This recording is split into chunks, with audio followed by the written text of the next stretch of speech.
Hello mga kalapatids, nandito tayo sa GG Love natin guys. Papakita natin ang ating kulungan at mga kalapate na nandito. Ito nga pala yung aming kulungan ng kalapate. Napakaliit lang pero okay na yan. Ano na lang namin, ile-level up ulit.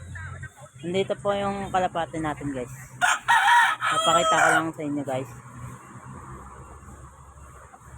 Ayan po. Ito po yung YB natin. Katabi niya yung magulang niya. Si Black Widow. Si Uno ay YB natin. Nandiyan po sila, pinapaviewing lang natin sa mag-isa. Mag-isa lang siya guys. Di kasi nabugok kasi yung kanyang kapatid. Nandun naman yung isa, si B1. Nakatago. Sa baba siya. Nakapugad yung kanyang asawa na si Nob. Ito naman po yung loob nila guys. Loob na kulungan. Ito po, may itlog na po si B2 guys. Yung kapatid ni B1. Para silang babae. Ito po yung itlog guys. Papakita namin. Isa pa lang po guys. Kahapon lang ng itlog. Ito naman po sa baba. Dalawa na itlog niyan guys. Nakalimlim.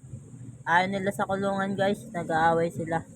Kaya gumawa sila ng sariling pugaran sa baba guys. Kaya tinakpan namin dito.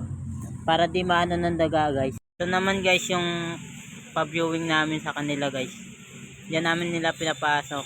Diyan namin pinapasok yung ano namin guys. Mga kalapate. Nandyan po silang tatlo nakatambay. Ano po sila? 5. Yung dalawa po is dagit namin. Nandito po sila. Ito guys yung mga dagit namin guys. Nandito guys. Yan po tiger grizzle ba yan guys. Tapos yung isa naman guys nandun nakatambay. Magpaaras na yan guys. Sana mga itlog. Update na lang namin kayo ulit. Kami guys Subscribe kayo guys sa YouTube namin guys. Vlog ni Tomas guys. Ayun yung pangalan guys. Update na lang ulit namin guys sa susunod. Bye bye.